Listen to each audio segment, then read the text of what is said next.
Hi, everybody. This is the Baseball Head, the amazing, spectacular, terrific, the great one, the people's champion. Your host, the Hunter. Welcome back to the Baseball Head, and hopefully you like this video. Hit that subscribe button. As you know, the Mets have been pretty active so far. They traded Brandon Nimmo last week. They made it official today on Wednesday that they signed Devin Williams, the reliever. We'll see what happens with the rest of the bullpen with Edwin Diaz, but the Mets are very active. They're trying to reshape this team because, as you know, they had a collapse, and you must take the collapse extremely seriously if you're a Met fan. So no stone should be not turned. Everything should be examined to make sure that this shit doesn't ever happen again. Okay, I can't emphasize that enough. I put out a couple posts the other day. And I'll say this again, the Mets cannot allow this to happen again. You can lose in postseason, you can lose, a division, but you cannot collapse like they did again. When they had everything in front of them, you cannot allow that to happen one more time. How many times can a fan base take it? And they can't allow this to happen again. So that's why it's so important to examine everything that happened this past year to make sure that that doesn't happen again. And what I mean by that is examining what happened between the players, examining what happened between the players and the coaches, examining what happened on the field, examining the body language and the just sort of general attitude of the team in the dugout, how the manager related to the players. All these things must be put under an extreme microscope than if they were just to have lost in the postseason. It must be scrutinized to make sure this doesn't happen again. I'm tired of watching this as a Mets fan base, and we shouldn't let them get away with it. And we should demand the New York Mets to give us winning players and excellence. We have not gotten that. We did not get that this year. Anyway, I wanted to get that out there. And as you know, one of the players that's out there that could certainly help the Mets is outfielder, first baseman Cody Bellinger. He played for the Yankees last year, this past season. He played for the Cubs. He's played for the Dodgers. He's a former MVP in the National League. He is a guy that's got a lot of value in terms of as a leader, in terms of on the field, and the Mets are actively pursuing him. He's an insurance policy in case the polar bear does not return. So according to SI, New York Mets are actively pursuing Cody Bellinger. Well, that's rather original. The Mets and Cody Bellinger look like a perfect match this offseason. Well, it certainly seems like that on the surface. New York Mets must fill a hole in left field after trading away franchise cornerstone Brandon Nimmo to the Texas Rangers with second baseman Marcus Semien to upgrade their defense. One name that the Mets are showing interest in is outfielder first baseman Cody Bellinger, whose market is heating up in free agency. It's funny, he had struggled to get any kind of takers the last few years because he played so poorly. Played so poorly with the Dodgers at the end of his time there. But he's really picked up steam, and he had a good year with the Yankees, an excellent season.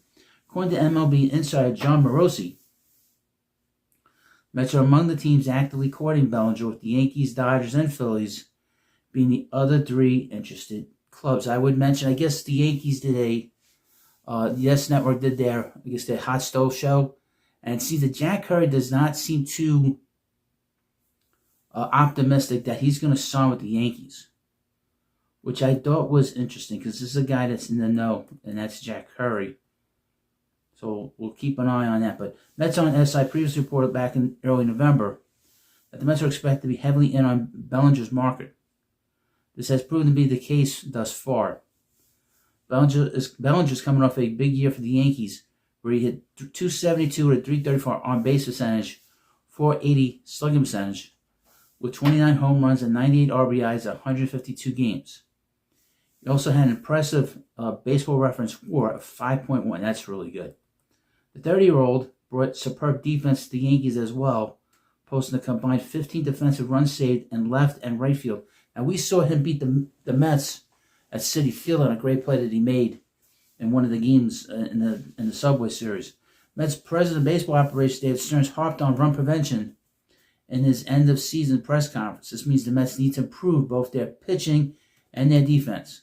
By adding Bellinger to replace Nimmo in left field, the Mets would ultimately be upgrading their defense significantly, which is something they already did at the second base position with Semien. Now, I would also say Kyle Tucker may not be such a big target for the Mets because he's not a very good defensive outfielder. In comparison to Bellinger. Bellinger's really good.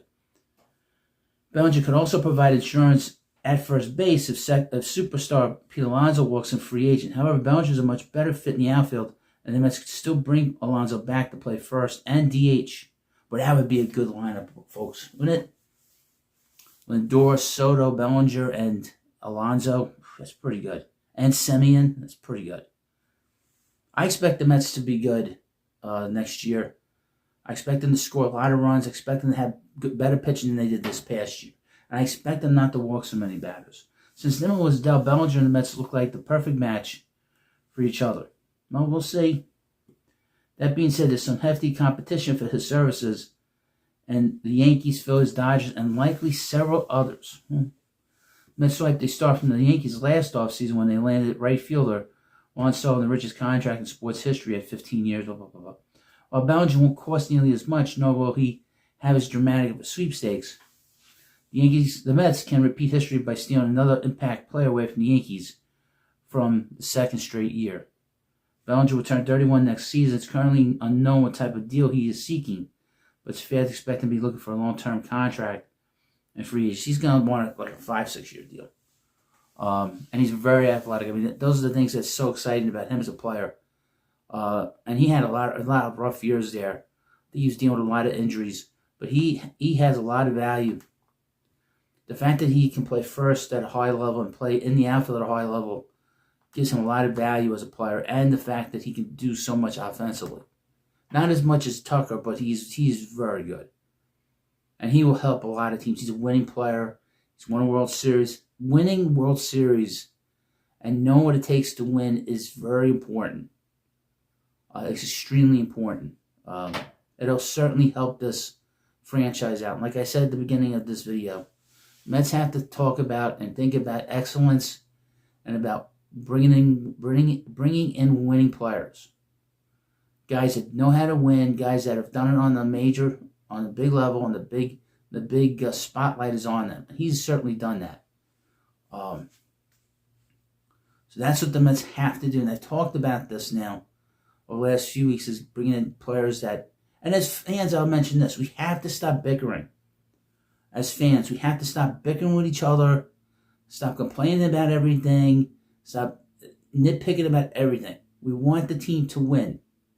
If that's the ultimate goal, we shouldn't be complaining to each other and bickering with each other and nitpicking about every little detail. Okay, the most important thing is winning. If the Mets have gone to postseason and didn't do well, would that have been a good thing considering how poorly they played? Or maybe is this a good thing? Sometimes when you don't win, it's a good thing. I never feel that way. If you don't win, it's not a good thing. But maybe in this situation, it's good that they didn't win, because maybe we would have gotten stuck with a team that wasn't capable of winning next year and the years beyond. You don't want to go to postseason, you don't get anywhere. So maybe this collapse was a blessing in disguise. That's just the sort of weird kind of way of looking at it. But you let me know what you think about this video. What do you think about Bellinger in the middle of this lineup?